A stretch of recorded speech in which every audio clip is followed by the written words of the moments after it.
What if everyone lived in one skyscraper? This question comes from basically no one, because it's a terrible idea. But let's do it anyway. What would happen if all 8 billion people on Earth moved into a single skyscraper?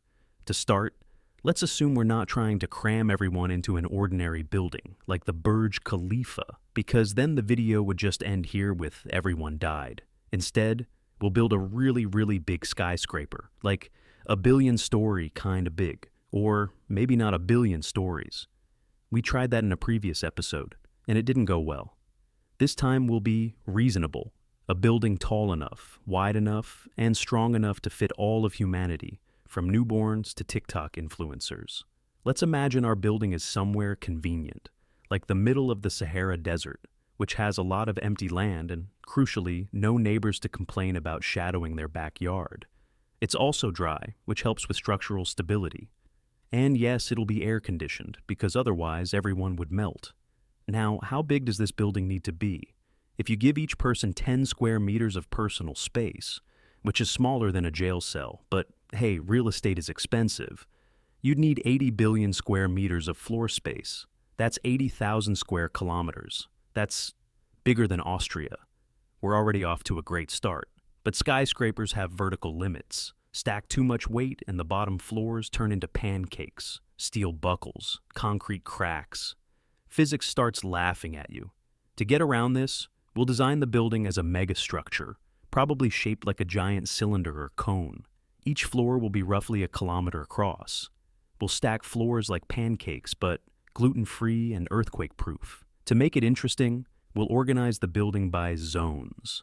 Bottom floors, grocery stores, waste processing, and politics. Middle floors, residential. Top floors, luxury housing, birds, and people who like altitude sickness. Elevators? Sure, a few thousand of them, some the size of trains. Average wait time? Eternity. For short trips, residents can use staircases, all 70,000 of them. One elevator trip from the ground floor to the top might take half an hour, assuming you don't get motion sick or develop a new phobia on the way up. Also, if the power goes out, you now live in a vertical zombie apocalypse movie. Water is a problem. People need about 50 liters per day for drinking, cooking, and pretending to clean. Multiply that by 8 billion, and you've got 400 billion liters a day, which is like Niagara Falls, funneled through. Well, never mind. We'd need massive pipes, pumps, and reservoirs, also filters, lots of filters, because humans are leaky creatures, now for food. You could dedicate some floors to hydroponics, vertical farms, or 3D printed pizzas, but feeding billions isn't easy. You'll need millions of square meters just for agriculture. Chickens would probably get their own high-rise, cows would ride elevators, and the vegan floor would never stop complaining about the barbecue floor below. And then there's waste. Human beings produce about 0.5 kilograms of waste per person per day. That's 4 million tons a week. Where does it all go? Downward, probably. Into a massive bioreactor basement that smells like regret. You'd need an entire infrastructure of plumbing more complicated than a nervous teenager on a first date. Socially, things would get weird. Every human culture, religion, and language would be living under one roof. Which sounds great in theory until the 3 a.m. bagpipe parties start. Some floors might declare independence, others might start wars over elevator control, and at least one floor will be permanently on fire. Not metaphorically, like literally on fire. Speaking of disasters, let's talk emergencies. Fire escapes, good luck with that. You'd need helicopters, drone rescue fleets, and parachutes sold at vending machines. And if someone drops a phone off the top floor, it will hit the ground at Mach 2.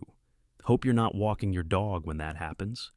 Now, the good news. With everyone in one place, the rest of the planet can go back to being a giant national park.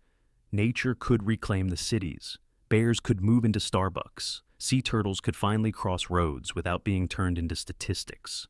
The carbon footprint of humanity might go down, unless the building's air conditioning alone emits more CO2 than all of Canada.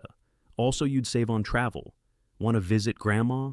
She's 37 floors above you. Want to attend a global concert? Just walk 5 corridors down. Theoretically, you could run the United Nations from someone's kitchen table.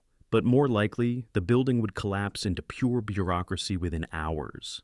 Just imagine apartment 4,502,994B arguing with 4,502,994C about shared hallway etiquette, forever. Eventually, the building becomes a living organism. Entire economies rise and fall based on what's available,